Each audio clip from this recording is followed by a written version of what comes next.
మనం అప్పుడప్పుడు పోరగాళ్ళు తీట పని చేసి అటు దునుకుడో లేకపోతే ఇటు దునుకుడో చేస్తూ ఉంటారు.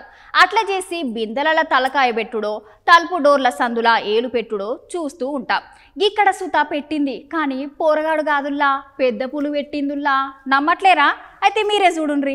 అవునోళ్ళ మన ఇండ్లలో అప్పుడప్పుడు పూరగాళ్ళు తలుపు సందులో ఏలు పెట్టుడో లేకపోతే బిందెలలో తలకాయ పెట్టుడో చూస్తుంటాం కదా.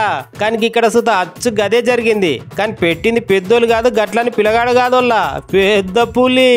అవును, మీరు ఇన్నది నిజమేనోళ్ళ. బిందెల తలకాయ పెట్టింది పులే.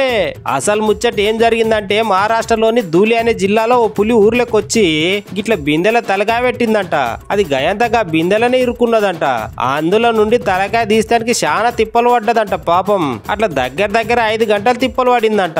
ఎన్ని రకాలుగా ప్రయత్నించినా తలకాయ రాకపోయేసరికి లాస్ట్ కి చుట్టుపట్టు ఉన్నోళ్ళు చూసి అటవీ శాఖ అధికారులకు చెప్తే వాళ్ళు వచ్చి ఇక పులికి మత్తు మంది ఇచ్చి అది వండినాక నిమ్మలంగా బిందెని కత్తిరించి పులిని కాపాడినరట. చూసిర్రా పూరగాలు అనుకుంటే వాళ్ళే కాదు, పులిసుతో బిందెల తలకాయ పెట్టి గిట్ల మస్తు ఇబ్బంది పడ్డదంట.